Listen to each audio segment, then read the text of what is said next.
let's just do it. And if this sucks, then it will never see the light of day.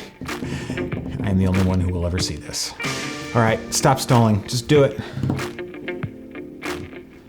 The first thing you need to know is that I hate being on camera. I do not want to do this, but here we are. Let's go back to July of 2016. I wrote an essay where I basically was begging evangelicals not to vote for Trump. Most importantly, I brought my Bible. We go to November, and about 85% of evangelicals told me, "Oh, my boss would have my ass." You know, crazy Jerry. Get lost, Jerry. You. After the election, I went through a pretty serious existential crisis, I'd say.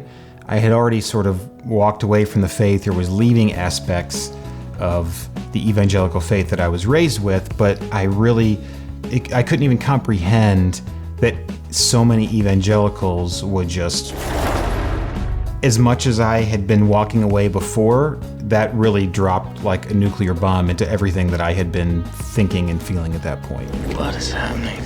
So a couple months ago, I decided to write a follow-up essay to the one I wrote in 2016.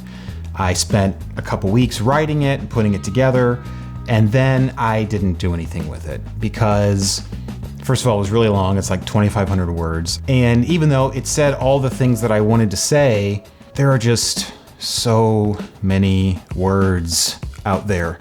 And one of the friends that I sent it to suggested that maybe I try to do something with video. I'm a video producer after all, so why not? One of the things that he said is that I should try to do something with video similar to what Donald Glover / Childish Gambino did with his This Is America video, which is really depressing to me because I marvel at how awesome Donald Glover is, and by comparison, how unawesome I feel like I am. That's beautiful. And I was thinking about, in 8th grade, I had Mrs. Bean for Bible class. It was an all-boys Bible class because, at least at that age group, all the boys were segregated from the girls, probably for good reason. If you want me to go away, you know what you have to do.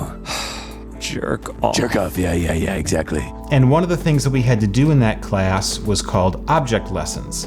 We would each be assigned to do a sort of a Bible story or teach a small lesson, and we had to use objects or bring in visual aids or something to sort of help demonstrate the point of the lesson. That sort of jives with the way that I usually think about the world. I think in analogies a lot. So today I'm going to use this colorful Jenga set and this pitcher of water for my first object lesson.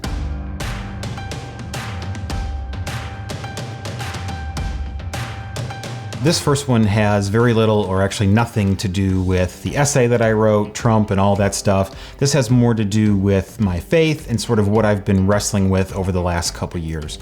I've had a lot of people ask me, and I think a lot of people ask people my age who grew up in the church, sort of where we're at in our faith, what do we still believe? And apparently the word deconstruction applies to this.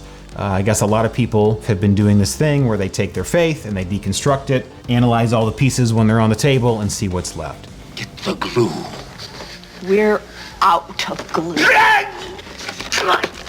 The evangelical Christian faith that I was raised with is kind of like this pile of blocks. It's made up of a lot of different parts. Obviously there's Jesus, the red blocks, but there's a lot of other things that went along with it that helped build the tower of evangelical Christian faith, at least for the people who grew up in the 90s like I did. There's things like Republican politics, the pro-life movement, purity culture, hell or conscious eternal torment, money and power, and a whole bunch of other crap that's too much to fit into this tower. If there really was a worldwide flood, what would the evidence be? So over the last 10 years or so, there's been a lot of those pieces that I've really had a lot of issues with and have started to pull out of the tower. You can pull some blocks out and we can get rid of it, and it's not a big deal. And we can pull this one off the top. But the more blocks that you pull out, the less stable that the tower becomes. Eventually, you pull on the wrong block and the whole thing comes crumbling down. Everything's gonna be fine.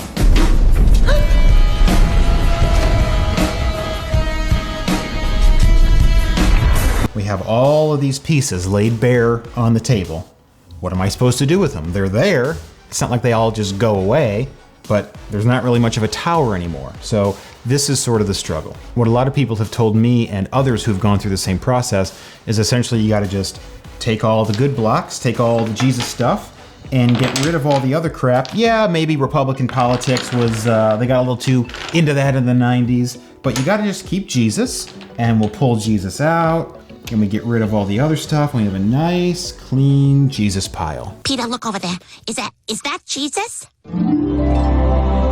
The problem is that it's just not that simple. It's not all these distinct separate pieces that can just be pulled out and removed and interchanged and discarded. They all go together. I think faith is better thought of more like this pitcher of water. And let's say that the nice, clean, pure water is Jesus. But what happens is all this other stuff gets added to the water. So let's say that we add some Republican politics. What is a man profited if he gain the whole world but lose his soul?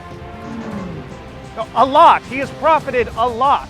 One soul for the whole world, that is an amazing deal. And some conscious eternal torment. Why didn't you ever tell me about Jesus? Some money and power. So thank you, sir, for uniting our nation and calling us to prayer. Thank you very much. And some young earth creationism. Why not? So you saying we ain't come down from monkeys? No, monkeys are still having babies. Why don't they have another human today? Now that we've added all of our ingredients, let's mix it all together and see what happens. Oh, look. What happened to the Jesus water? What am I supposed to do with this? I liked water, but now it's got all this other crap added to it. And you can't just throw it away nice and neat like the blocks. This is real life. If you think about that scene in National Lampoon's Christmas Vacation when they go outside and put the Christmas lights up, and Clark hands Russ the giant ball of Christmas lights, that's kind of what I imagine my faith looked like. Try telling Russ, yeah, just pull out the Jesus strand and leave all the other stuff. It doesn't work that way. It's all in one giant, messy Jesus knot. Hallelujah! Holy shit! I don't know if it'll be possible for me to move forward and have some sense of keeping the good Jesus parts, but getting rid of all the other crap. I'm making this video because I honestly don't know what else to do.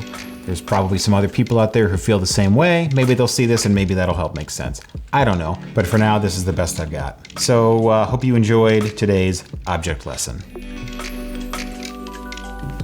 All right, screw it. That'll have to be good enough.